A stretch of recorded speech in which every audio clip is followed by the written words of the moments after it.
Millionaire marries a fake bride to satisfy his ailing mother. But her one rule changes everything. Hello everyone. Before we begin today's story, I have a small favor to ask. Please hit subscribe and turn on the notification bell so you never miss our channel's new videos. It is quick, free, and the best way to support us in bringing you more dramatic stories. Your support means the world to us. Where are you watching from? Drop your city or country in the comments below. Thank you very much. Now, let us return to our story. It was a quiet afternoon in downtown Manhattan when Lena Rivers stepped out of the coffee shop, still wearing her pale blue apron. The autumn wind bit through her thin sweater as she checked her phone again. Rent overdue, her brother's hospital bill flashing red on the screen, and a message from her landlord reminding her that second chances were running out. She closed her eyes and whispered, "Just one more shift. Just one more miracle." Oh. Inside the cafe, Ethan Cole sat in the corner booth, a man whose every movement carried the weight of power and exhaustion.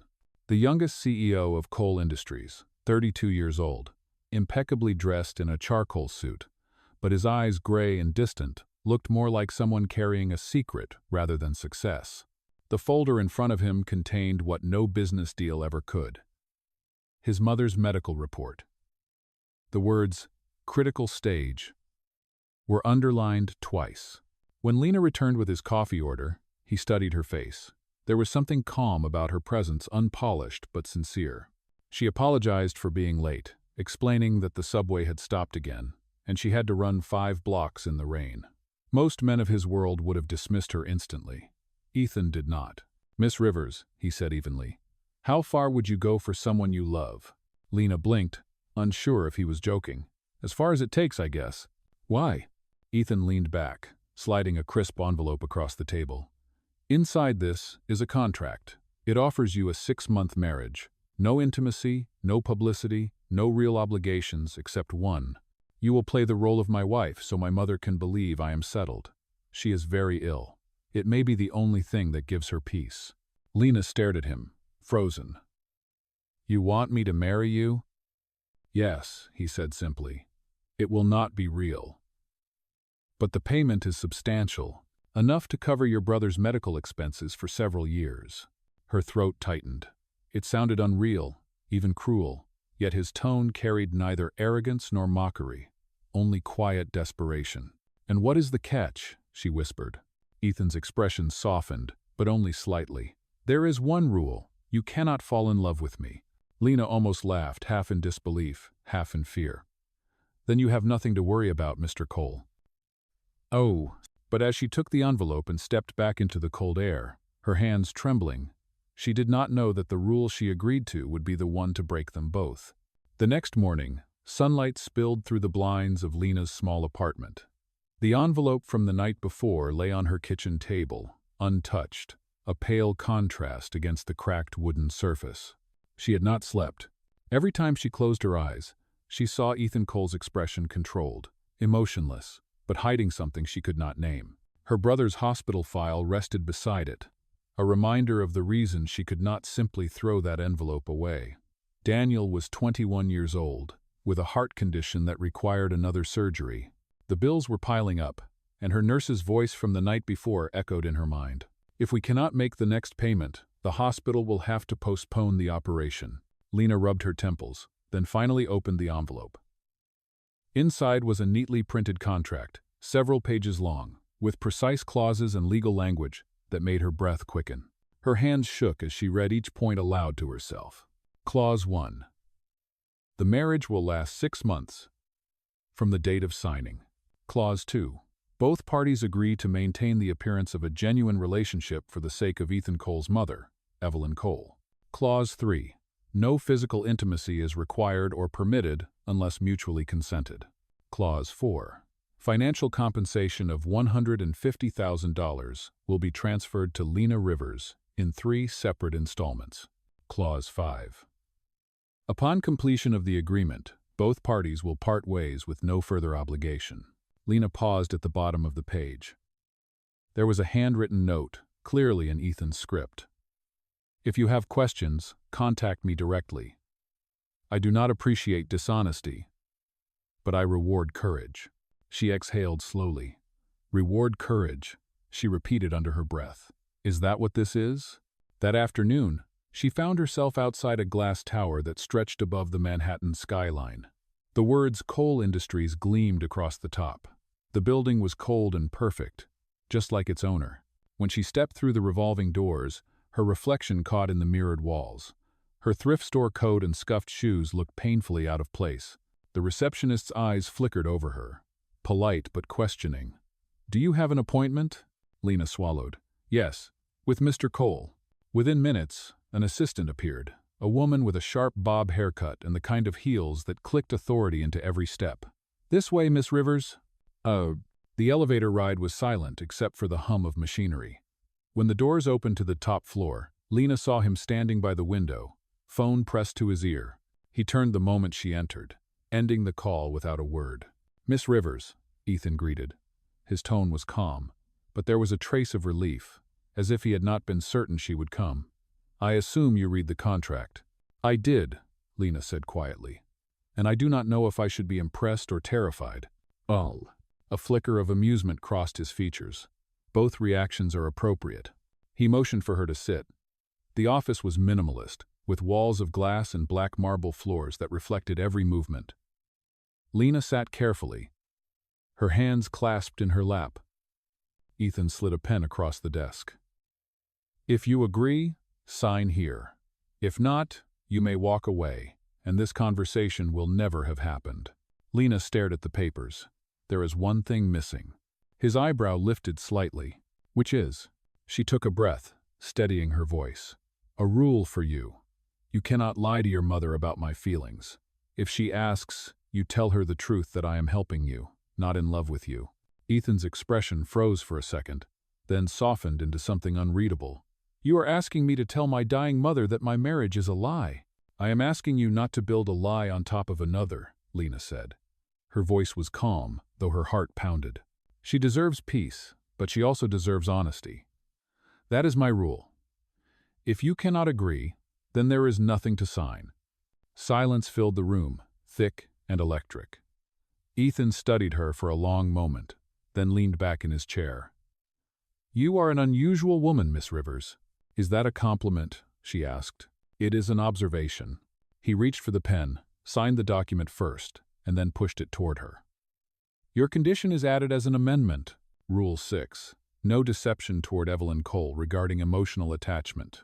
Lena hesitated only a second before signing. The ink trembled slightly under her fingers. When it was done, Ethan extended his hand. Welcome to the arrangement. She shook it, feeling the strength of his grip. It was not warm, but it was steady, almost protective. As she stood to leave, he added, The wedding will be private. No guests, no press. You will receive your first payment after the ceremony. My driver will pick you up tomorrow at 10 in the morning. Do not be late. Lena nodded, unsure whether to feel grateful or frightened. The elevator doors closed behind her, sealing her fate. Down on the street, the air felt sharper, the city louder. She clutched her coat tighter and whispered, 6 months. I just have to survive 6 months. Oh, but as Ethan watched her from the window above, his reflection overlapping hers in the glass, he found himself thinking something he had not allowed in years. She might be the only person who ever dared to tell me the truth. And for the first time in a long while, the empire he built on control began to tremble. Not from fear, but from possibility. The morning of the ceremony arrived gray and cold. A soft rain misted the glass of the limousine window as Lena sat in silence, her hands folded tightly in her lap. The dress she wore was not the white satin of fairy tales. It was a simple cream suit, chosen by Ethan's assistant, perfectly tailored but lifeless, as if stitched to hide emotion. Outside, New York moved on, cars honking, pedestrians rushing through puddles, but inside the car, time felt suspended. The driver, a man in a black cap, glanced at her in the mirror once, then looked away. No music played, only the sound of the wipers and her heartbeat filled the space. When the limousine pulled up in front of the courthouse, Ethan was already waiting under the awning, an umbrella in hand. His dark suit was immaculate, but his eyes were shadowed by something softer than business, perhaps hesitation. "Good morning, Miss Rivers," he said quietly as he offered her his arm. "Good morning," she answered, her voice smaller than she wanted it to be. The building loomed behind them, pale stone and iron railings. There were no flowers, no music, no friends. Inside, a single clerk waited beside a notary public. The ceremony took less than 10 minutes. They signed the papers, exchanged quiet I do's, and the notary announced the words that would alter both their lives. By the authority vested in me by the state of New York, I now pronounce you husband and wife.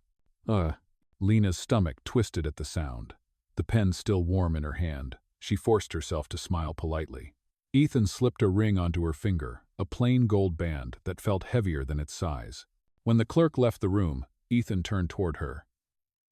"It is done," he said softly. "Yes," Lena whispered.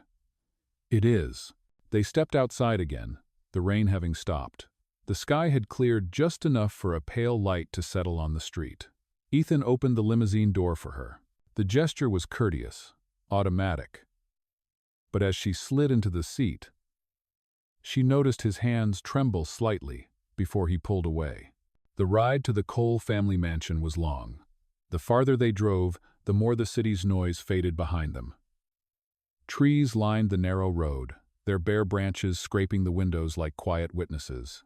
When the car turned past iron gates, Lena saw it for the first time, a vast estate with white columns, ivy-covered walls, and windows glowing with the kind of wealth she had only seen in magazines. She stepped out of the car, the gravel crunching beneath her heels. The air smelled of rain and pine. Ethan led the way up the marble steps to the entrance. A tall woman with silver hair and a perfectly pressed uniform opened the door. "Mrs. Blake," Ethan greeted. "This is my wife, Lena." "I?" The woman's eyes swept over her once, polite but distant. "Welcome, Mrs. Cole. Dinner will be served at 7. Lena nodded. "Thank you."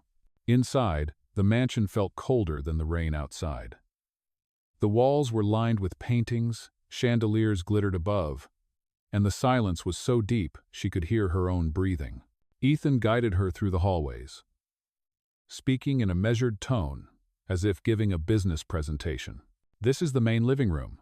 The kitchen staff arrives at 6 every morning. Your room is down the east hall. My mother's suite is upstairs. You will meet her tomorrow when she is well enough." Lena followed quietly, her heels clicking on the marble floor. When they reached the door to her room, Ethan paused. "If there is anything you need, speak to Mrs. Blake. I will be working late most nights." "Of course," Lena said. "Good night, Mr. Cole." He hesitated at the title, then gave a small nod before walking away.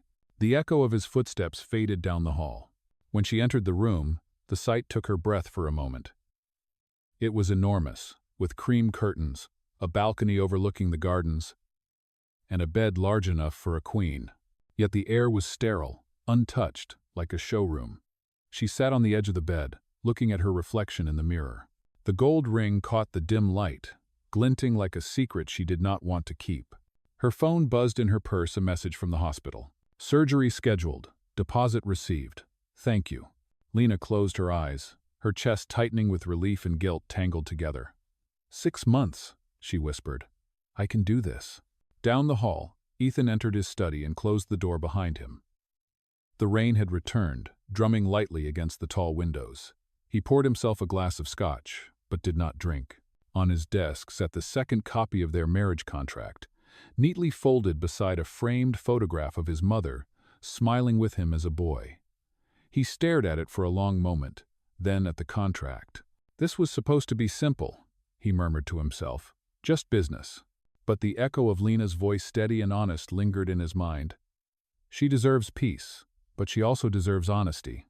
In the quiet of that vast house, something unfamiliar began to stir. It was not affection, not yet, but the faint ache of conscience. Upstairs, the housekeeper passed by Lena's room and shook her head. "They never last," she muttered under her breath, unaware that the new Mrs. Cole sat by the window, wide awake, watching the lights of the city far beyond the gates, and wondering what kind of man she had just promised to live beside. The clock struck midnight. In two wings of the same mansion, two strangers lay awake, both telling themselves this was only an arrangement, and both already knowing, deep down, it would never stay that way. The next morning arrived with a quiet heaviness that seemed to settle over the Cole mansion like fog. The sunlight filtered through the tall windows, catching the dust in slow, golden spirals. Lena stood before her mirror, adjusting the collar of her pale blouse. It was her first full day as Mrs. Cole, though the title still felt foreign on her tongue. Downstairs, the house stirred to life.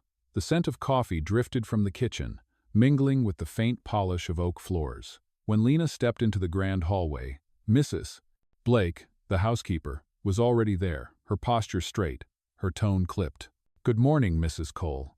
Breakfast is served in the east dining room. Mr. Cole is waiting." "Thank you," Lena said softly, trying to sound composed. The dining room was larger than her entire apartment had been. The table could seat 20 people, though only 2 places were set. Ethan was already there, seated at the head of the table, reading from a tablet. His suit jacket hung neatly over the back of his chair, and his sleeves were rolled to his elbows. He glanced up briefly. "Good morning." "Good morning," she replied, taking the seat across from him. For several minutes, neither spoke. The silence was filled only by the faint ticking of a clock and the occasional clink of silverware. Lena stared at the elegant spread eggs, fruit, pastries arranged with precision, but her appetite was nowhere to be found. Finally, Ethan set the tablet down. "My mother is feeling stronger today. I will introduce you this afternoon." Lena's hand froze halfway to her cup. "So soon?" "She has been asking about you since last night," he said. "She believes we married quietly for her sake. That is all she needs to know." Lena nodded slowly. "Understood." He studied her face for a moment. "You do not have to look so nervous. She is kind, though she notices everything. Just be yourself." "That may be what worries me," Lena murmured, almost too quietly to be heard. A flicker of something like amusement touched his mouth. "You may be surprised, Miss Rivers, excuse me, Mrs. Cole, but honesty is a rare trait in this house. My mother might actually like you for it." "Oh." The rest of breakfast passed in uneasy calm. When Lena stood to leave, Ethan said, "The wardrobe upstairs was arranged for you. My assistant had clothing delivered that fits your measurements. You will find something appropriate for visiting my mother." Lena hesitated, then gave a polite nod. "Thank you." By the time the clock struck 2, Mrs. Blake appeared again, leading Lena down the grand staircase to the upper floor. The air grew softer there, carrying the scent of lavender and medicine. They stopped before a door slightly ajar. Inside, sunlight spilled across a canopy bed, where an elegant woman with silver hair rested against the pillows. "Mrs. Cole," Mrs. Blake announced. "Your daughter-in-law is here." Evelyn Cole turned her head slowly, her eyes bright despite the frailty of her body. "Come closer, dear. Let me see the woman who finally tamed my son." Lena stepped forward, her palms damp. "It is an honor to meet you, Mrs. Cole." "Evelyn," the woman corrected gently. "If you are truly my son's wife, you should call me Evelyn." Lena smiled nervously.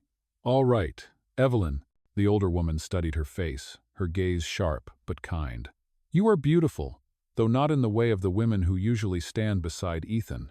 You have gentleness in your eyes. That gives me peace." Lena swallowed, unsure how to respond. Evelyn reached out and took her hand.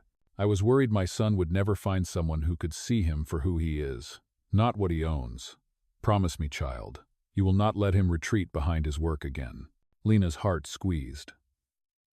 "I will do my best," she whispered. Evelyn smiled, her fingers soft but firm. "Good girl." Then she looked toward the doorway. "Ethan, you can stop pretending you are not listening." Ethan appeared in the doorway, hands in his pockets, a faint smile betraying his eavesdropping. "You always did see through me, Mother." Evelyn laughed weakly. "Of course. And I see something else too. This one will change you if you let her." He glanced at Lena, and for a moment the mask of composure faltered. "We will see," he said quietly. That evening, the mansion felt different. The servants spoke in softer tones. The air carried warmth that had not been there before. Lena stood by the window in her room, looking out at the fading light. She could still feel the weight of Evelyn's hand in hers, the gentle sincerity in her words. In the hallway outside, she heard Ethan's voice low, steady, speaking to a doctor. "She is stable for now, but the treatment will continue. Keep me updated every hour." His tone was clipped, but beneath it lay worry that no business mask could hide. When he turned the corner and saw Lena standing there, his expression softened slightly. "How is she?" Lena asked. "Resting," he replied. You did well today. She already trusts you. I only told her the truth, Lena said. He gave a faint smile. That is precisely why she does. For a brief moment, the silence between them felt almost comfortable. Then Ethan's phone buzzed. He glanced at the screen, his features tightening. I have to take this. As he walked away, Lena watched him disappear into his study, the glow of his phone screen reflecting off the marble walls. Somewhere deep inside, she realized that the man she had agreed to marry for 6 months was far more complicated than any contract could capture. And as the evening shadows deepened, she whispered to herself, maybe Evelyn was right. Maybe I am the one who will change him, or maybe he will change me. Outside, the last of the sunlight faded beyond the gates, and the mansion, once cold and silent, felt, for the first time, like it might someday hold something close to home. Days turned into weeks, and the rhythm of the Cole mansion began to settle into something almost ordinary. The early mornings were quiet except for the soft hum of house staff and the occasional echo of footsteps down the marble halls. Lena was learning the language of the house, the way Mrs. Blake spoke in clipped sentences when she was irritated, the precise moment when the gardener opened the blinds to let in the morning sun, and the silence that always followed whenever Ethan entered a room. Her life had transformed from long hours in a crowded cafe to elegant breakfasts. She could barely touch, and endless corridors that seemed to lead nowhere.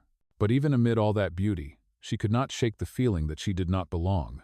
One morning, she stood on the balcony outside her room, gazing at the fog curling over the gardens. The roses glistened with dew, perfect and untouchable. It was then that she heard the faint sound of piano music drifting from downstairs, delicate, melancholy notes that drew her like a thread. Following the melody, she found herself in the west wing, where a grand piano stood beneath tall, arched windows. Ethan was seated at it, his back to her, his fingers moving slowly across the keys. She had never seen him without his armor of control. Now, in the quiet light, he looked almost human, tired, lost, but deeply alive. She hesitated at the doorway. I did not know you played. Ethan looked up, startled for a moment, then managed a faint smile. It helps me think. Or at least, it used to. Lena stepped closer, her voice soft. You are very good. He gave a small shrug. My mother taught me. She said it was the only way to quiet my mind. Oh. For a moment, silence lingered between them, filled only by the slow fading of the last note. Lena wanted to say something kind, but before she could, Mrs. Blake's voice cut through the stillness. Mr. Cole, the board meeting is in 1 hour. Ethan's jaw tightened. Thank you, Mrs. Blake. He stood and buttoned his jacket, the mask sliding back into place. Duty calls, he said to Lena with a trace of irony. As he left, Mrs. Blake looked at Lena, her eyes sharp. He does not need distractions, Mrs. Cole. I suggest you remember why you are here. Lena's cheeks flushed, but she said nothing. She only nodded and turned away. Later that day, the mansion was busier than usual. A few executives from Cole Industries had been invited for a dinner meeting, and Lena had been told to attend not as a wife in love, but as a symbol of Ethan's stability. When she entered the dining hall, she could feel the weight of their eyes. Men in tailored suits, women with perfect smiles, all evaluating, all judging. Ethan introduced her politely, his hand resting lightly at the small of her back. This is my wife, Lena. The word wife sounded heavy coming from him. Yet there was something almost protective in the way he said it. She greeted each guest with calm grace, though her palms were slick with nerves. Dinner began with polite conversation, business updates, and toasts to the company's continued success. But halfway through, one of the guests, a man named Charles Rayner, older, loud, and smug, leaned forward, his tone mocking. So, Ethan, we were surprised to hear about your sudden marriage. Quite the mystery, this lovely bride of yours. Lena felt her stomach twist. Ethan's eyes darkened, but his voice remained smooth. Not much of a mystery, Charles. Some things are meant to stay private, Rayner chuckled. Of course, though I must admit, she does not quite fit the profile of your usual crowd. You always did prefer higher circles. Lena lowered her gaze, pretending not to hear. But before she could speak, Ethan's voice cut sharply through the laughter. Perhaps that is the point, he said, his tone cold. I have learned that sincerity cannot be bought or inherited. The table went silent. Raynor blinked, muttered an apology, and looked away. Ethan turned back to Lena briefly, and for a moment, something like pride flickered in his eyes.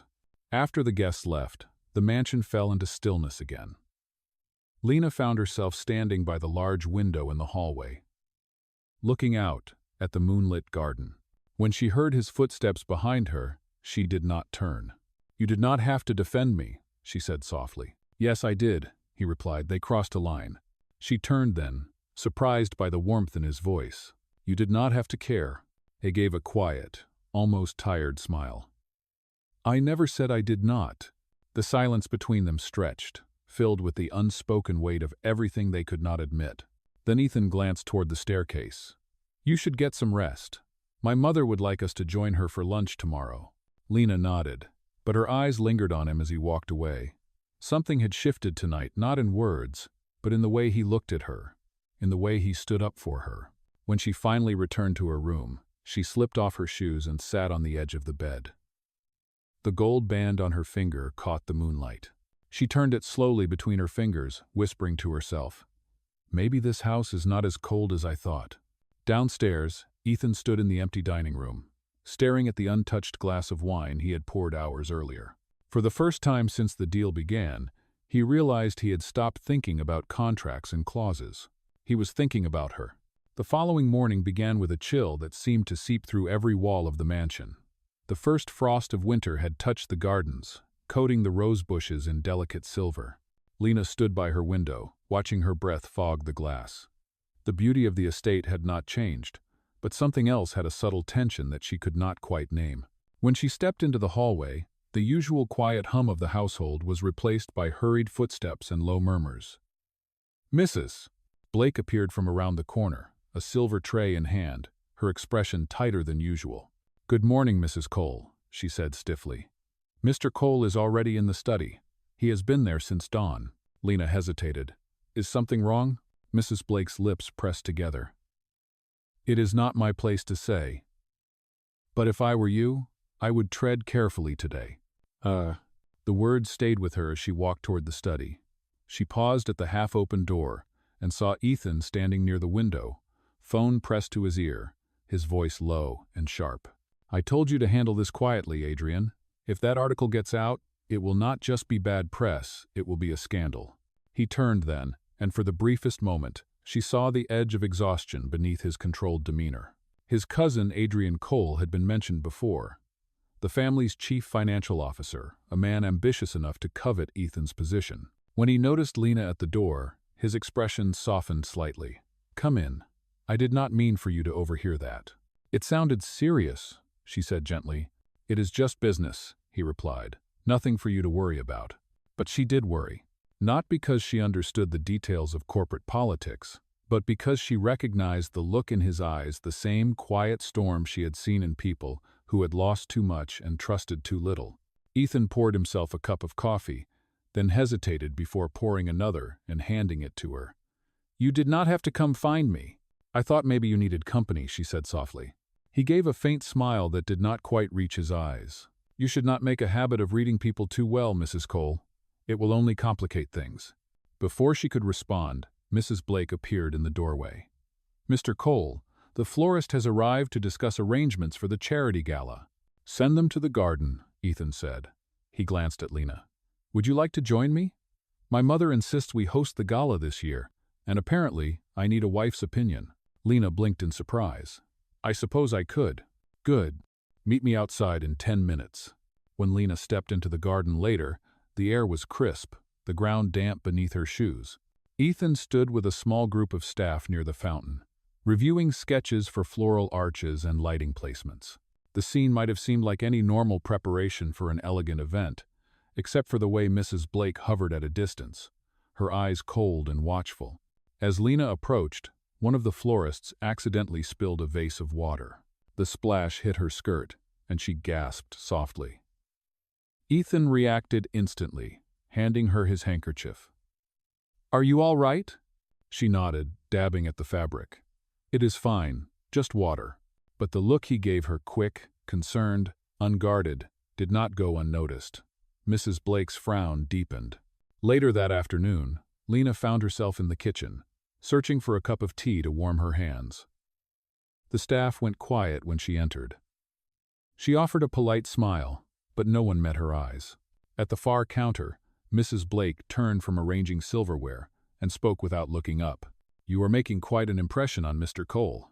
Lena paused. "I did not realize I was." "Oh, but you are," Mrs. Blake said, her tone clipped. "He is a man with obligations far greater than this little arrangement. You may have signed a contract, but that does not make you one of us."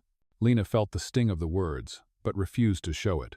"I am not trying to be anyone else, Mrs. Blake. I am just doing what I promised." Mrs. Blake looked up then, her expression unreadable. "See that you keep it that way.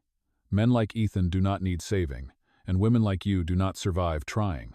That night, Lena could not sleep. The house was too quiet, and her mind replayed the day's small moments, the sharpness in Mrs. Blake's tone, the exhaustion in Ethan's voice, the unexpected gentleness in his glance. Sometime after midnight, she left her room and wandered down the hall toward the piano room. The house was cloaked in shadow, the chandeliers dimmed, but the moonlight through the windows painted the marble floor silver. She sat at the piano and pressed a single key. The sound echoed softly, like a memory. She began to play the melody Ethan had played days before, hesitant at first, then stronger as her fingers found the rhythm.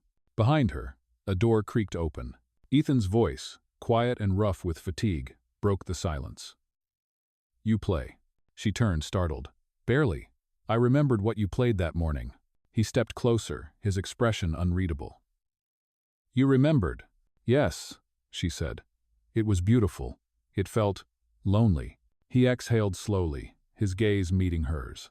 "Most things are." Neither spoke after that. He moved to the other end of the piano, his fingers joining hers in the next few notes. The sound that filled the room was soft, fragile, and for the first time since their arrangement began, neither of them felt the weight of the contract between them. When the final note faded, Ethan straightened and said quietly, "You should rest." "So should you," she replied. He almost smiled. "Perhaps tomorrow." As she walked back to her room, Lena realized that Mrs. Blake had been right about one thing: men like Ethan did not need saving.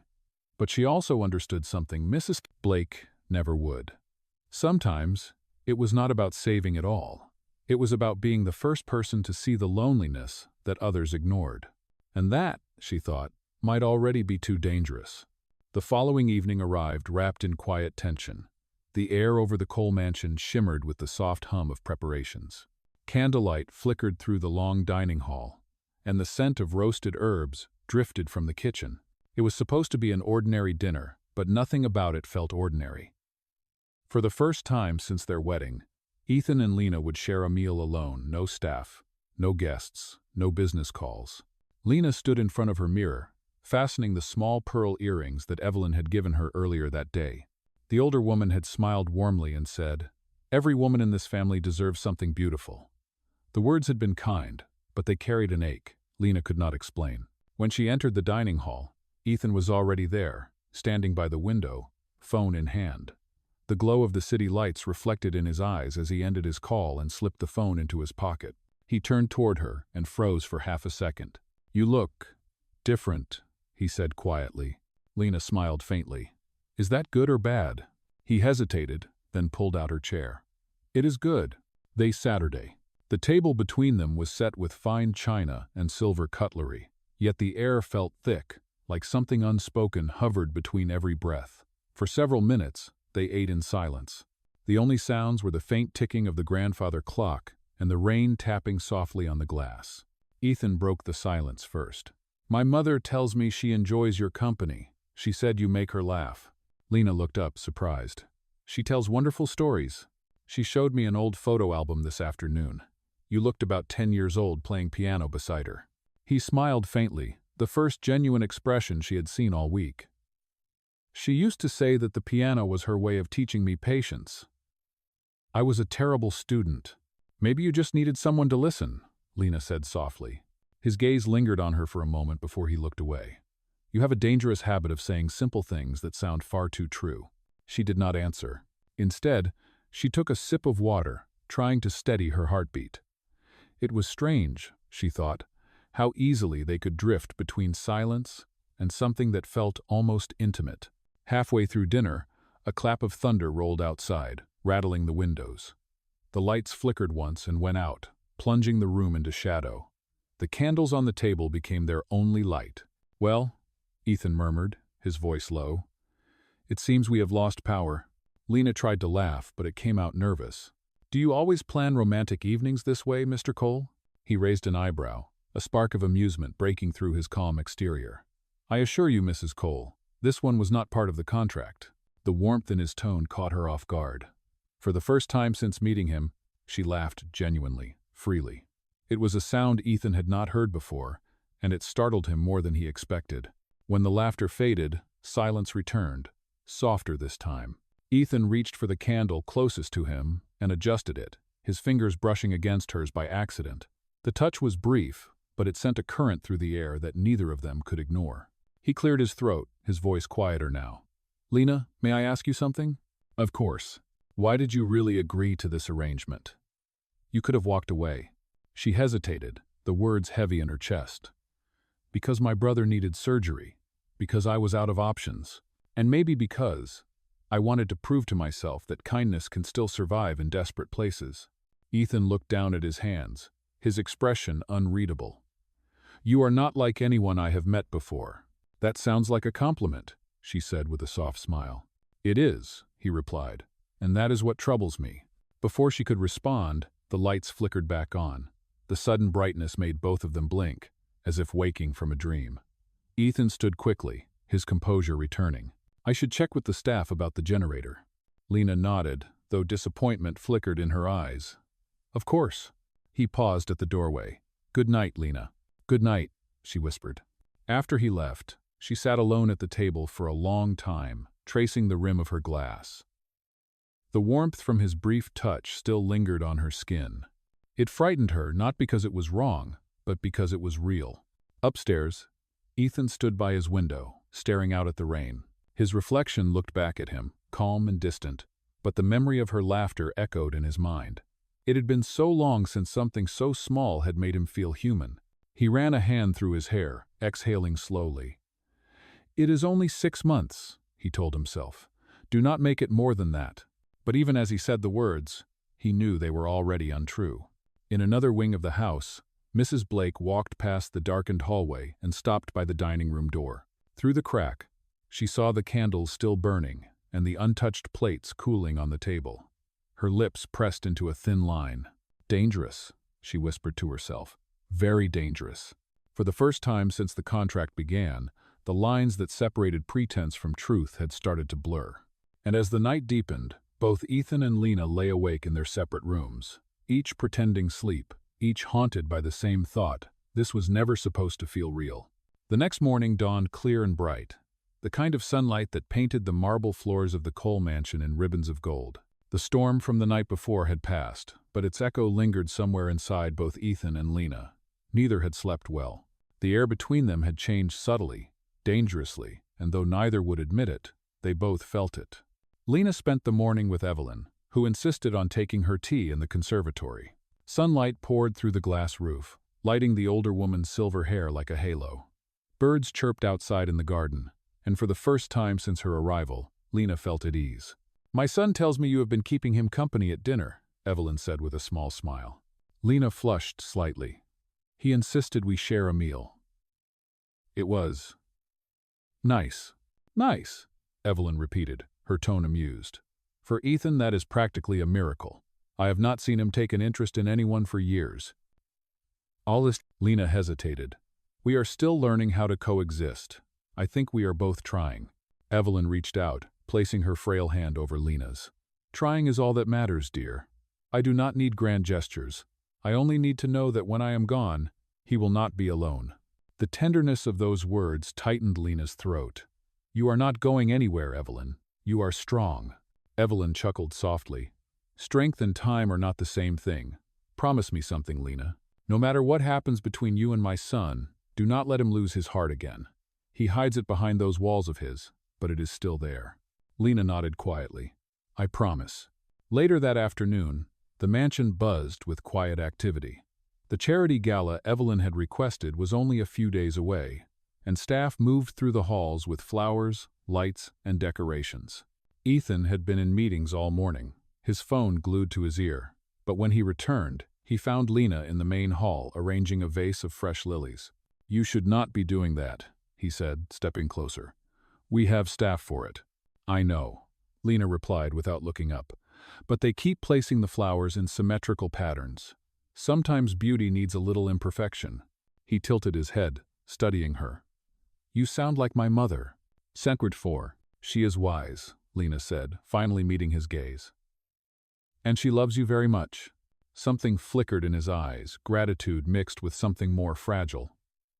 "She does. More than I deserve." Before she could respond, footsteps echoed across the marble floor.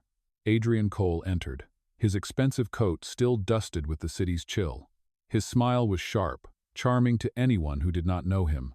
"Cousin," Adrian greeted smoothly. "And this must be the new Mrs. Cole. I have heard quite the story about you." Lena straightened, sensing the tension in Ethan's posture. "It is nice to meet you," she said politely. Adrian's eyes glinted. "Likewise. I must admit, I was skeptical when I heard you had finally settled down. You always did prefer mergers to marriages." "Watch your tone, Adrian," Ethan said evenly. "Relax, cousin," Adrian replied with a mocking smile. "I am only teasing, though the board is curious. A sudden marriage to someone outside your circle?" "It certainly has people talking." Ethan's voice dropped an octave. "If you came here to gossip, you can leave." Adrian smirked. "Actually, I came to deliver a reminder. The board meeting next week will review the trust clause in your father's will, the one that requires you to remain married to retain control of the family foundation." Lena's stomach tightened. She glanced at Ethan, who did not flinch, but whose eyes darkened. "Thank you for your concern," Ethan said coolly. "I will handle the board."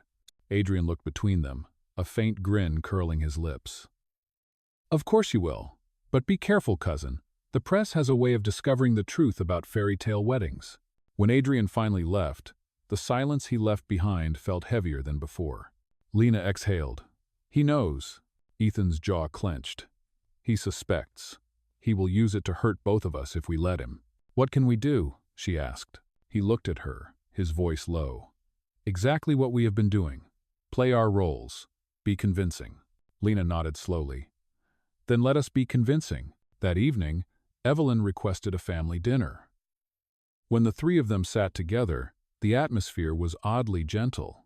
Evelyn spoke about her garden, about her plans to attend the charity gala, even if her doctor disapproved.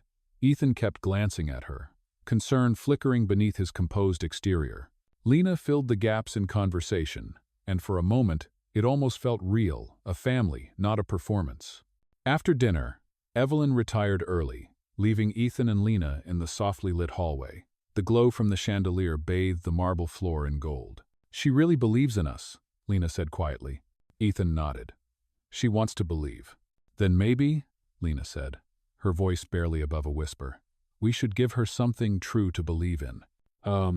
He looked at her then, really looked, and for a moment, the distance between them felt fragile, like glass about to break.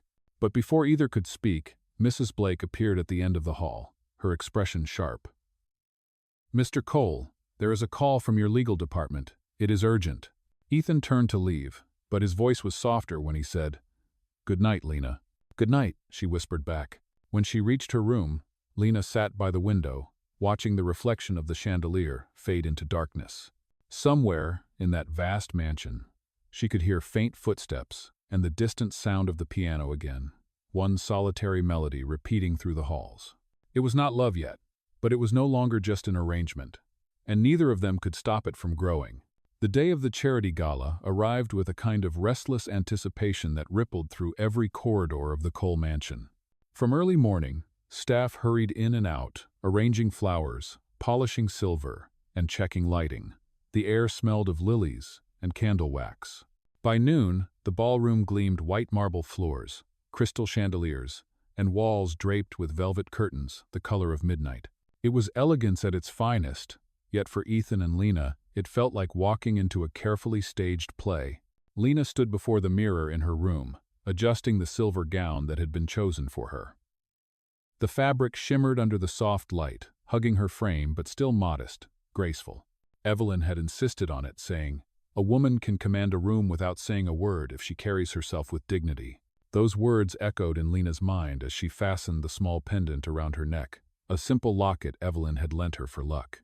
Downstairs, Ethan was waiting in a black tuxedo that looked as though it had been cut from shadow itself.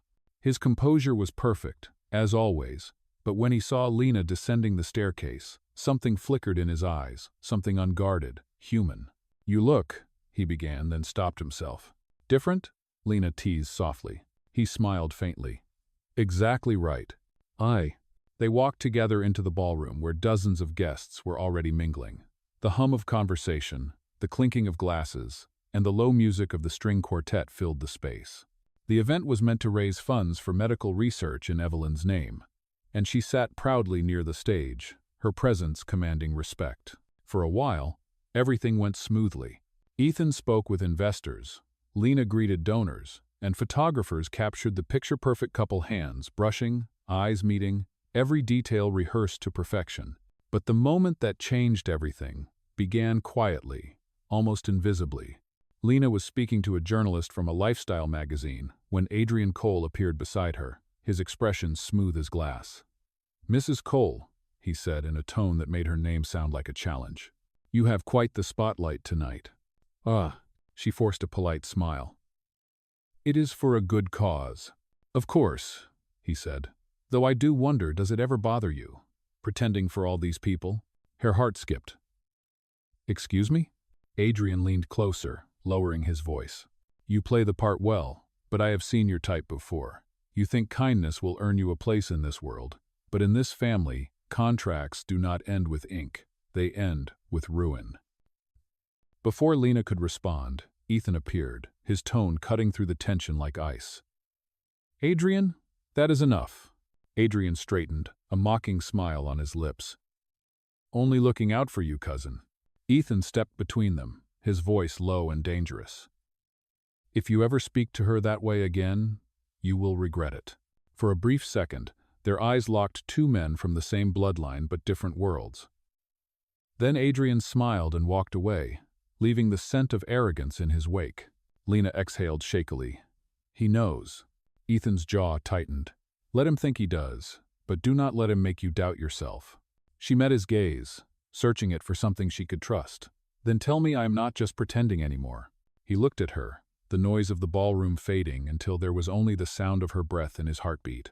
"I do not know what we are anymore," he said quietly, "but I stopped pretending a long time ago." "Ah." Before she could speak, the announcer's voice called Ethan to the stage.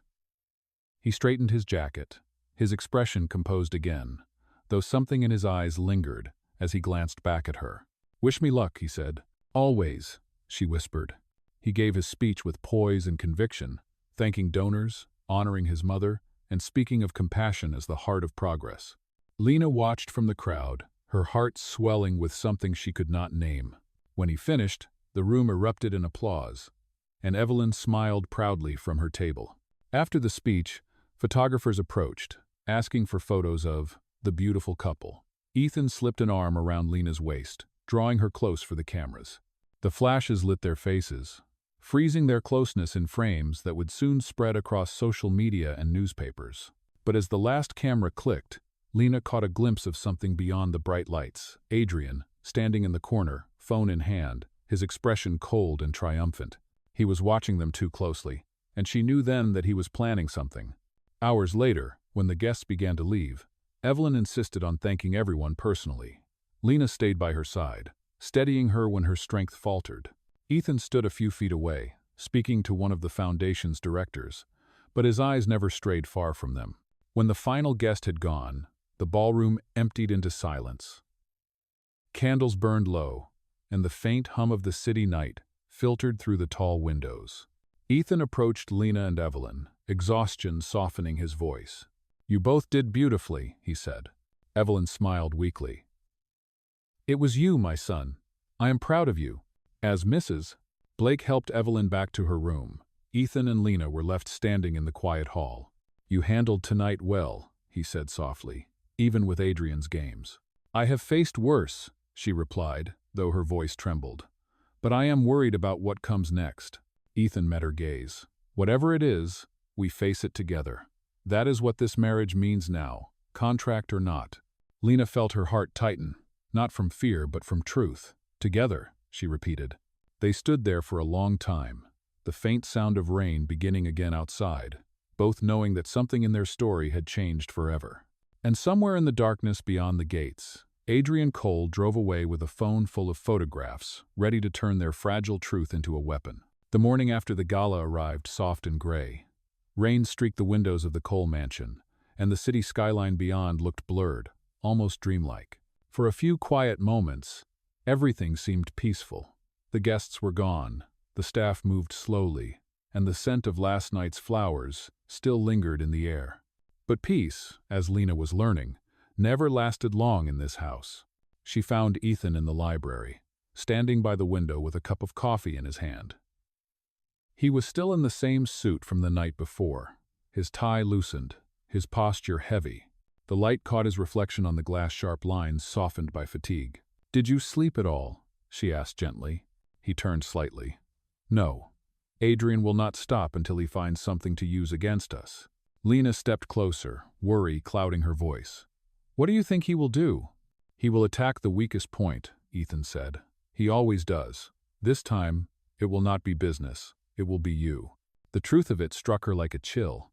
She remembered the way Adrian had watched her last night, phone in hand, smile too controlled. "He took photographs," she whispered. Ethan nodded. "Yes. And if he leaks them with the right story, he can make it look like this marriage was a publicity stunt. The board will panic. The foundation will lose donors. Everything my mother built could collapse." Lena's fingers tightened around the edge of a nearby chair. "Then tell them the truth. Tell them it was real." He turned toward her fully then, eyes dark and searching. "Is it?" The question hung in the air between them, heavy with everything unspoken. She looked away, unable to answer. Before either could say more, Mrs. Blake appeared at the door, her tone brisk. "Mr. Cole, there is something you should see. It is on the morning news." Ethan followed her into the study where the television was already on. A reporter's voice filled the room. "Last night's charity gala, hosted by Cole Industries, has sparked speculation across social media. Questions arise about the sudden marriage of CEO Ethan Cole to Lena Rivers, a former cafe worker. Sources close to the company suggest the union may have been arranged to maintain control of the Cole family foundation, which requires the heir to be married." The screen showed photographs from the gala, Lena smiling beside Ethan, Evelyn's frail but happy face, and then a zoomed-in image of the contract folder on the table behind them. Someone had cropped it perfectly, the headline flashing beneath it, "Contract marriage or corporate lie." Lena's stomach dropped.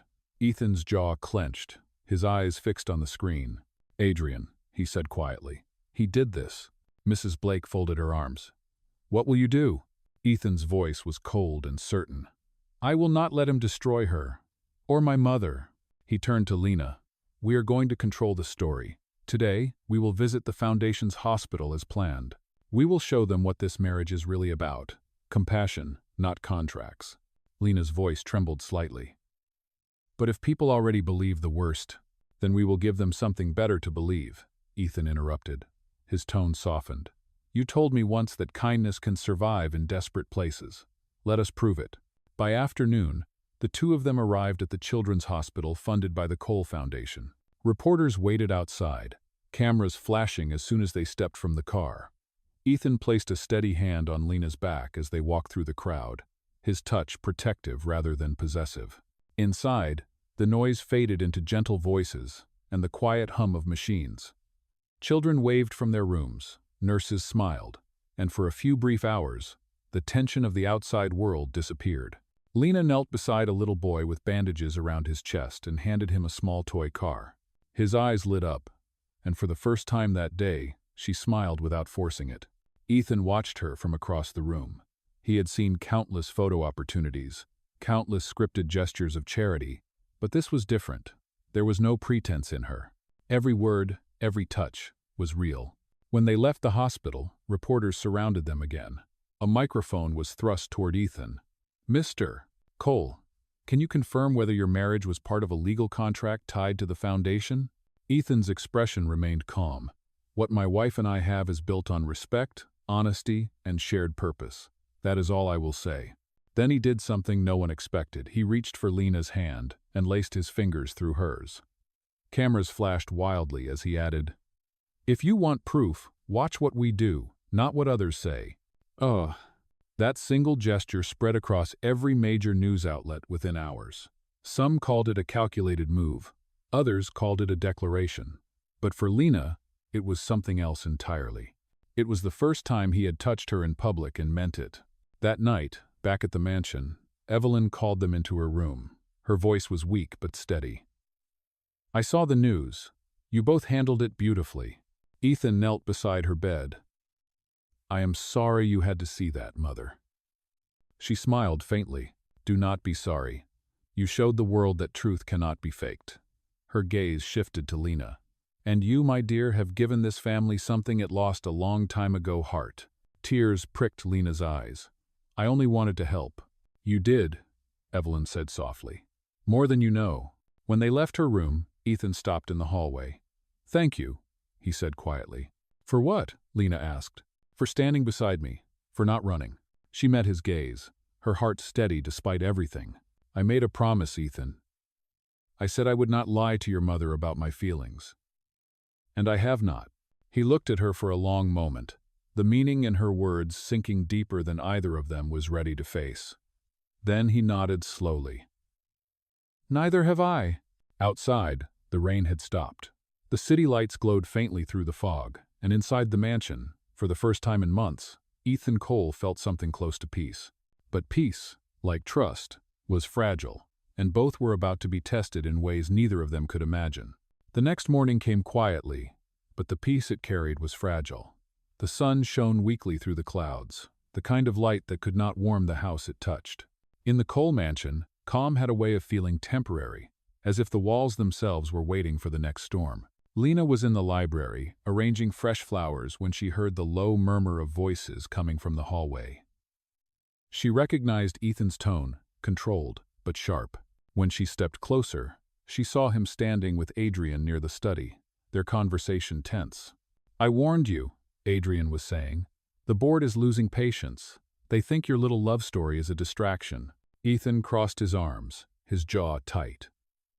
"The board does not control my life." "Oh, maybe not," Adrian replied smoothly. "But they can control your position. They can vote you out, Ethan. And after that charming press spectacle yesterday, they are ready to question everything you have built." Lena stepped forward before she could stop herself. "That is unfair. You know what we did yesterday was for the foundation, not for publicity." Adrian turned, his smile cold. "Ah, Mrs. Cole, the star of the show. You should be proud half the city believes your story now. But tell me something. How long do you plan to keep playing the devoted wife when everyone knows this marriage is nothing but paper?" Ethan's eyes darkened. "Enough, Adrian." Adrian laughed quietly. "You cannot silence me forever, cousin. The board meets tomorrow. When they see the evidence I have, they will know exactly what kind of man you are." He brushed past them, his cologne lingering like smoke. Lena stood frozen, her heart pounding. "Evidence?" she whispered. Ethan exhaled slowly. "He has the original contract. Somehow he got it." Lena's stomach twisted. "The one we signed in your office?" "Yes. If he presents it, everything we have done, the charity work, the interviews, even my mother's peace will be ruined." For the first time, Ethan looked unsure. It was strange to see him that way, stripped of certainty. "What will you do?" Lena asked quietly. He met her eyes. "Whatever I must. But you stay out of this. Adrian will not hesitate to hurt you to get to me." I am already in this, Ethan," she said, her voice steady despite the fear curling in her chest. "And I am not running." That evening, the house felt colder. Evelyn had sensed the tension even though no one had told her. She called Lena into her room after dinner, her voice faint but clear. "He is trying to protect you," she said. "But what he does not realize is that you are the one protecting him." Lena sat beside the bed, her hands clasped. "I do not know how to help him anymore. His cousin has the contract." Evelyn smiled softly. a knowing light in her tired eyes. Then he has paper. You have something stronger, truth. I saw the way he looks at you. That is not pretense. That is fear of losing something real. Lena swallowed hard, emotion tightening her throat. He would never admit it. He will, Evelyn said. When it matters most. Later that night, Lena wandered the halls, the house silent except for the distant ticking of clocks. In the study, she found Ethan sitting in the dark, staring at the contract folder on his desk. He did not look up when she entered. He copied it before I locked it away, he said quietly. I was careless. She stepped closer. Careless does not mean defeated. He looked at her then, his voice low and rough. You should not have to pay for my mistakes. I am not, she said softly. We are in this together, remember? Something in his expression softened. For a moment, the tension melted, replaced by quiet understanding. Ethan exhaled, leaning back in his chair. Tomorrow will not be easy. Lena nodded. Then we face it side by side. He looked at her for a long moment, then gave a small, tired smile. You really do not know how to give up, do you? Not when it comes to the truth, she said. Outside, thunder rumbled faintly across the sky, a warning of the storm to come. Inside, the two of them sat in silence, surrounded by the weight of everything at stake. Neither spoke, but both knew what the next day would bring. The illusion of control had broken. What remained was something far more dangerous and far more real. The next morning began under a heavy sky. Clouds gathered above the city, dark and full, mirroring the weight that hung inside the Cole mansion. The board meeting was set for noon, and by breakfast, the tension in the house had become a living thing, quiet, watchful, and cold. Lena sat at the small table in the breakfast room, her untouched tea cooling beside her. Across from her, Ethan read through a stack of documents. His jaw was tight, his movements precise, but his eyes carried that same storm she had seen the night before. Are you sure you have to face them alone? She asked softly. He nodded without looking up. It is my fight. Adrian wants to destroy me, not you. You are wrong, Lena said. He wants to destroy everything that reminds him he is not you. That includes me. That made him pause. Slowly, he looked up from the papers. You should not have to be part of this. I already am, she said simply, and I would rather stand with you than hide. For a moment, the mask cracked. His expression softened, almost enough to let her see the man behind the armor. You really are impossible, he murmured. Good, she said, because you need someone impossible right now. He almost smiled, but the moment vanished as quickly as it came. He pushed the papers aside and stood. The car leaves in 30 minutes. Stay here with my mother. I will call when it is over. Lena nodded, but as he walked away, a sense of dread settled over her.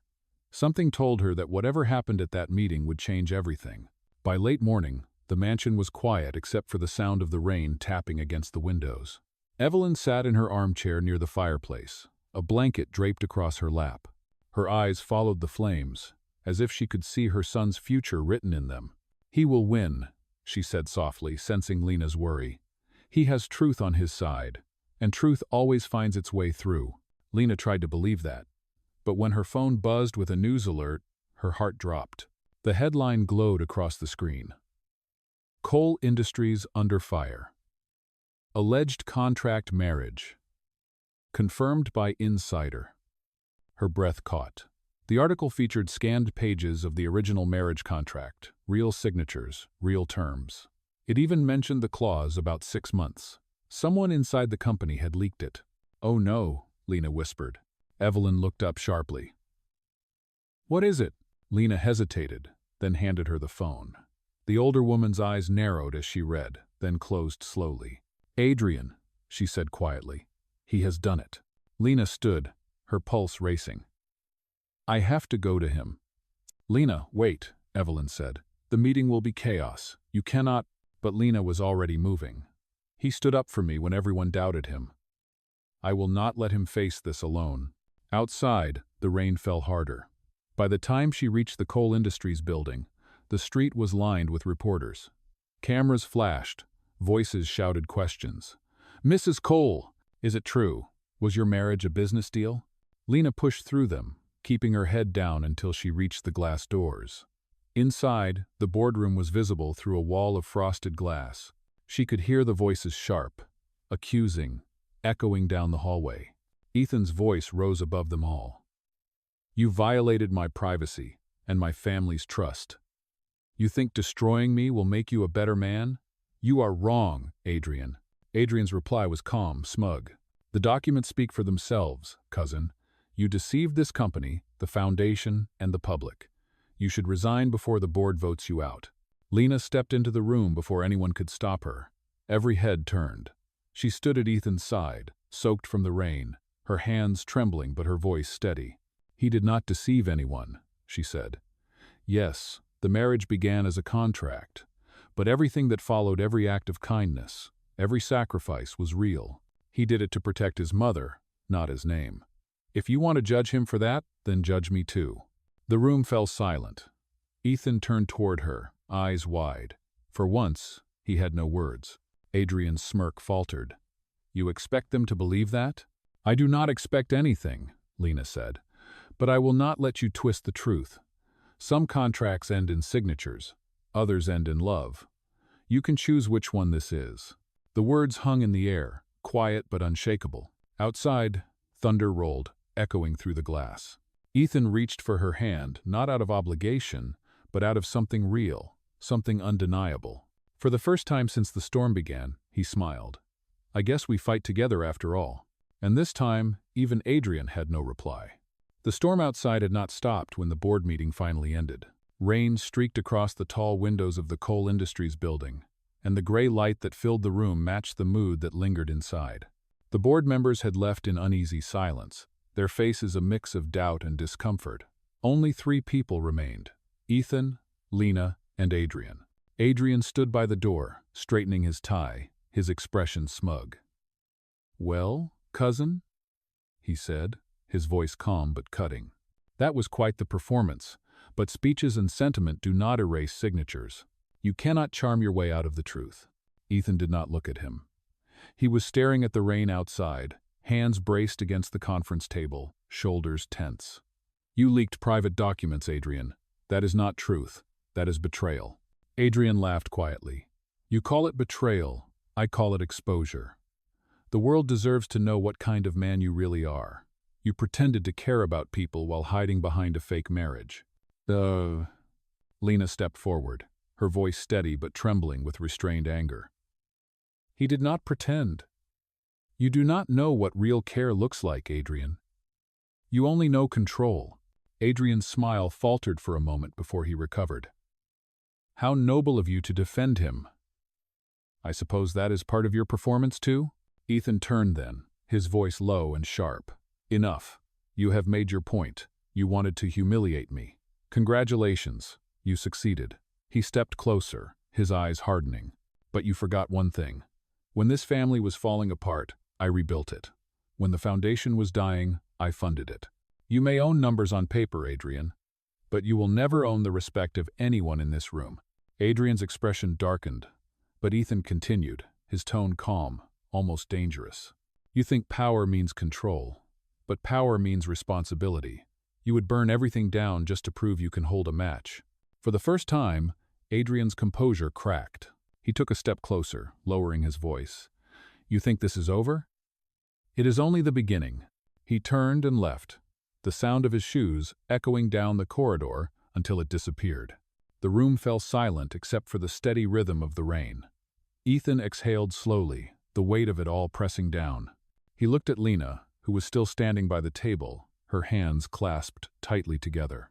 "You should not have come," he said softly. "You told me not to run," she replied. "So I did not." Something in his chest loosened, the sharp edges of anger and pride giving way to exhaustion. "You could have ruined yourself standing beside me." Lena took a slow step closer. "Maybe. But what would I have left if I walked away from what was right?" He met her gaze, and for a long moment, neither spoke. The tension between them was no longer about the contract, or the scandal, or the company. It was about something deeper, the fragile line between duty and feeling that neither of them could ignore anymore. When they finally left the building, the city lights were flickering through the rain. The driver opened the car door, but Ethan stopped him. "We will walk. Lena blinked in surprise. In this weather? He offered his hand. Sometimes you need the storm to clear your head. They walked in silence down the slick pavement, the rain soaking through their clothes. For the first time in weeks, there were no cameras, no reporters, no lies, only the sound of rain and the faint rhythm of their footsteps. Finally, Ethan spoke. When I started all this, I thought I could control everything: people, outcomes, emotions. I thought money could fix what was broken. It cannot, Lena said quietly. He nodded. No, it cannot. But you did something I never expected. What is that? You made me remember why any of this mattered in the first place. Oh, Lena's breath caught. And what does it matter now? He looked at her then, eyes softened by the rain. It matters because for the first time in a long time, I am not pretending anymore. They stopped at the corner of the street, city lights reflecting off puddles around them. Lena felt her pulse quicken, not from fear, but from understanding. Ethan, she began, but he shook his head gently. Do not say anything yet, he said softly. Not until I have fixed this. You deserve the truth, not promises, not protection. Truth. She nodded slowly. Then I will wait for it. He smiled faintly, a rare warmth breaking through the storm. You are stronger than you think, Lena Rivers. And you, she replied, are not as cold as you pretend to be. They stood there for a moment longer, the rain falling around them like applause for a battle half won. Then Ethan looked toward the mansion in the distance, its lights faint but steady through the haze. Tomorrow, he said quietly, we start over, no more secrets. Tomorrow, she agreed. As they walked back toward the waiting car, the thunder began to fade, replaced by the sound of the rain easing into silence. The city breathed again, and for the first time since the contract began, Lena believed that maybe, just maybe, this was not an ending at all. It was the beginning of something real. The next day arrived with an eerie calm, the kind that comes after a long storm but before the sky truly clears. The Cole mansion stood quiet, its white pillars gleaming under a pale Sunday. Inside, everything looked the same: polished floors, crystal vases, perfectly folded napkins, but the atmosphere had shifted. Something unspoken lingered in the air, fragile yet powerful. Ethan had been up since dawn. The weight of the previous day's confrontation with Adrian still pressed on his shoulders, but beneath it, there was clarity. He had made a decision. For too long, he had built his life on control and conditions. Now, he was ready to build it on truth. He found Lena in the garden, kneeling by the rose bushes, her hands gently brushing away fallen petals. The cold morning air turned her breath into mist. She looked peaceful, unaware that he had been watching her for several moments, memorizing the stillness she carried. You should be inside, he said softly, breaking the quiet. Lena looked up and smiled faintly. It is too quiet in there. Out here, at least things are alive. He stepped closer, his voice low. Lena, there is something you should know. She rose to her feet, brushing her hands against her coat. What is it? I met with my lawyer this morning, he began. I am dissolving the original contract. Every clause, every condition, it is over. Whatever happens from this point on is not business. Lena stared at him, the words sinking slowly. You are ending it? Yes, Ethan said. I am tired of pretending that this began as something pure when it did not. You deserve better than that. Her throat tightened. And what happens when the contract ends? What happens to us? He met her gaze steadily. That depends on whether you still want to be here, when there is no obligation keeping you. For a long moment, neither spoke. The garden was quiet, except for the wind stirring the branches.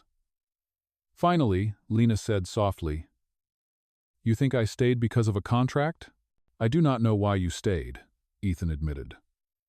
But I want to find out without lies, without paper, without terms. Lena took a step closer. Then stop trying to fix everything alone. You do not have to protect me from your family, or your board, or the truth. I can stand beside you, not behind you. He looked at her then, really looked, as though seeing her for the first time not as a solution or a symbol but as a person. You are remarkable, he said quietly. I am human, she replied, and so are you. He almost smiled, but it was the kind of smile that came with pain and relief mixed together. The board will meet again this afternoon, he said. I will tell them the truth myself, everything. Adrian can do what he wants. I am done hiding. Then I will be there, Lena said. Not because I have to, but because I want to. That afternoon, the boardroom was filled once more. This time, Ethan did not walk in wearing armor. He carried no notes, no speeches. He simply stood before the group of executives and began to speak. Months ago, he said clearly, I made a mistake. I thought I could control perception. I thought love, family, and reputation could be managed like business. I was wrong. What you have seen in the press, the contract, the scandal was real. But what grew from it is also real, and that is something no one can forge or destroy. Lena stood quietly at the back of the room, her eyes fixed on him. She could see the shift in the faces around the table, the surprise, the respect, even a trace of humility. When he finished, there was silence. No applause, no argument, just the sound of people seeing the truth for what it was. As they left the building together, Lena turned to him. That was brave. He shook his head. No, that was long overdue. Outside, the first hint of sunlight broke through the clouds. Ethan looked up, then at her. Whatever comes next, it will be real. Lena smiled. That is all I ever wanted. They walked toward the waiting car, side by side. For the first time, there was no script to follow, no performance to maintain, just two people learning how to begin again, in truth. The day after Ethan's confession to the board began in silence. The city outside the Cole mansion was bright, but inside, the quiet felt heavier than ever. It was the kind of silence that follows truth, uncomfortable, raw, and waiting for consequences. Lena stood in the kitchen with Mrs. Blake, helping pour coffee though her mind was far away. Every sound felt too sharp, the clink of the spoon, the steady hum of the clock, the soft wind against the windows. Ethan had left early that morning without a word. All he said before walking out the door was, I have something to fix. She wanted to believe him. She always did. By noon, the news had already spread. The media called it the Cole redemption. Headlines spoke of Ethan Cole's public admission, his willingness to take responsibility, and the unexpected grace with which he faced the scandal. Yet, behind the words of admiration, rumors still lingered. Was the marriage over? Was the fortune in jeopardy? When Ethan returned late that afternoon, his face carried exhaustion but also a strange peace. He found Lena in the garden, where the roses were beginning to bloom again. The sunlight touched her hair, and for a moment, he simply stood watching her, the weight of weeks of secrets slowly lifting. You told them everything, she said without turning. I did, he replied quietly. And I offered my resignation to the board. Lena spun around, her eyes wide. You what? I told them they deserve a leader who believes in transparency. I will remain until they choose a successor. After that, the company will no longer be mine. She shook her head in disbelief. You worked your entire life for that company. I worked my entire life trying to control everything, he said, his tone calm. But control is not the same as peace. I want something real now. Something that does not come with conditions. Lena felt her throat tighten. And what happens to you after this? He smiled faintly. I am not sure. Maybe that is the point. For the first time, I do not have a plan. They stood there in the sunlight, neither speaking for a while. The world around them felt softer somehow, as if it too was exhaling after a long breath. Finally, Lena said, I should leave before this all becomes harder. Ethan's expression shifted. Leave? She nodded slowly.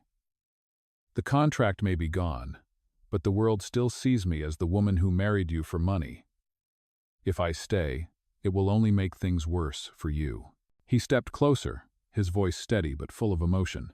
You think walking away will fix what the world says? Lena, they will always talk. Let them. The only truth that matters is the one between us. She looked at him, her heart warring between reason and feeling. You do not need to protect me anymore. I am not protecting you, he said. I am asking you to stay. The wind shifted, carrying the scent of roses between them. Lena's eyes glistened, but she shook her head. You need time to rebuild what was broken. I cannot be the reason people doubt you again. Ethan's jaw tightened, but he did not argue. He only said, If you walk away now, I will not stop you. But know this, I did not tell the truth to save my reputation. I told it to earn the right to be honest with you. The silence that followed was heavier than words.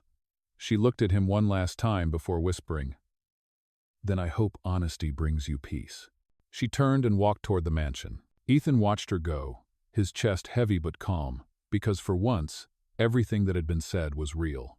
That night, the house felt empty. The papers on Ethan's desk lay unsigned, the contract long gone, the future uncertain. Outside, the garden lights flickered, their glow faint against the dark. And somewhere upstairs, Lena packed her small suitcase in silence. When the door closed behind her, the echo lingered through the halls, a sound that was both an ending and a beginning. Lena left the Cole mansion just after sunrise.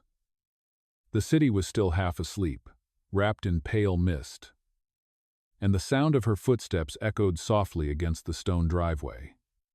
She did not look back, not because she did not want to, but because she knew that if she did, she might never have the strength to leave. Her small suitcase rolled unevenly across the pavement, the wheels catching on every crack. The chauffeur offered to drive her to the station, but she refused politely. She wanted to walk, to feel the distance grow between herself and the world that had never really belonged to her. For the first time in months, there were no cameras, no contracts, no expectations. Only quiet. Only truth. Ethan watched from the window upstairs, the same window where he had once stood the night of their wedding. Back then, everything had been an illusion, 2 signatures on a page, and a lie wrapped in silk. But this moment, watching her disappear down the long driveway under the gray sky, was painfully real. He did not call after her. He did not chase her. He only whispered to himself, "If she ever comes back, I want her to find something worth returning to." The following weeks passed slowly. Ethan stepped down from his position at Cole Industries as he had promised. The company's press office released a statement about a period of internal transition and ethical restructuring, but the headlines did not matter to him anymore. For the first time in his adult life, Ethan Cole did not belong to an empire. He belonged to silence. He spent his mornings visiting the Cole Foundation Hospital, the one he and Lena had supported together. The staff greeted him kindly, though he noticed the questions in their eyes. Every corner of the place reminded him of her. The toy car she had given the little boy in the recovery ward, the shelf of books she had rearranged alphabetically, even the soft lavender scent that still lingered in the volunteer lounge. Sometimes he thought he saw her in the crowd, a glimpse of familiar brown hair, the faint sound of her laugh, but when he turned, it was never her. Back in her small apartment across town, Lena tried to rebuild her life piece by piece. She found work again at a local art gallery, where the quiet hum of creativity filled the air instead of the noise of power. Yet, no matter how many paintings she sold, or how many customers she greeted, she could not erase the image of Ethan's face the moment she left. There had been no anger, only understanding, and that, somehow, made it harder to forget. One evening, as she was closing the gallery, she found an envelope slipped beneath the door. It was heavy cream paper with her name written in Ethan's handwriting. Her hands trembled as she opened it. Inside was a letter. "Lena," it began, "I promised you truth, so here it is. The company is no longer mine. The world still believes what it wants, but I do not. I believe in what we built, even if it started as a mistake. You once said kindness can survive in desperate places. I am learning that love can too. The mansion feels empty without your laughter. The garden still blooms, but it is quieter now. I do not know where you are, and I will not ask you to return. But if you ever need a place where you are not judged by what you have, that door will always be open, Ethan." Lena pressed the paper to her chest, her eyes stinging. Outside, the city lights blurred into a soft haze, and for the first time since leaving, she allowed herself to cry not from regret, but from recognition. The truth she had fought for was no longer about proving herself to the world. It was about realizing that love, even when born from a lie, could grow into something honest, something worth returning to. And though she did not know when or how, deep down, she knew this was not the end of their story.